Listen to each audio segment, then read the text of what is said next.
कदर आपा, बारान कहाँ है? मैंने हर जगह देख लिया, बाग में, कमरों में, कहीं भी नहीं है। मुझे नहीं मालूम बेटी, अभी तो वो यहीं थे कुदरत साहब के साथ। क्या कोई मेहमान आ रहे हैं? कौन आ रहा है? मुझे भी नहीं मालूम बेटी, आजाद साहिबा ने दावत दी है। मैं जाकर बाग में देख लेती हूँ। आखिर ये लड़की इतनी घबरा क्यों रही थी?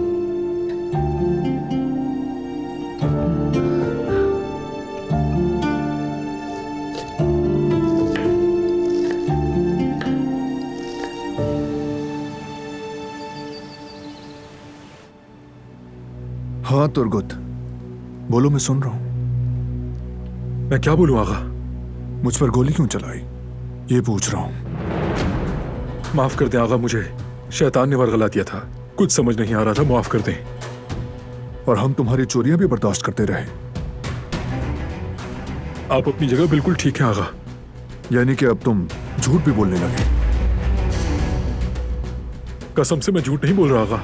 तो फिर क्या सच कह रहे हो? मुझसे गलती हो गई बारान आगा, मुझे माफ कर दें। तो मुझे मारने के लिए तुम हमारे घर के सहन तक आए? जी आगा, आपको आप ही के घर में मारना चाहता था। और तुम्हारे हाथ में क्या था उस वक्त? बंदूक आगा, बंदूक थी। मेरे बाबा की आखिरी निशानी थी।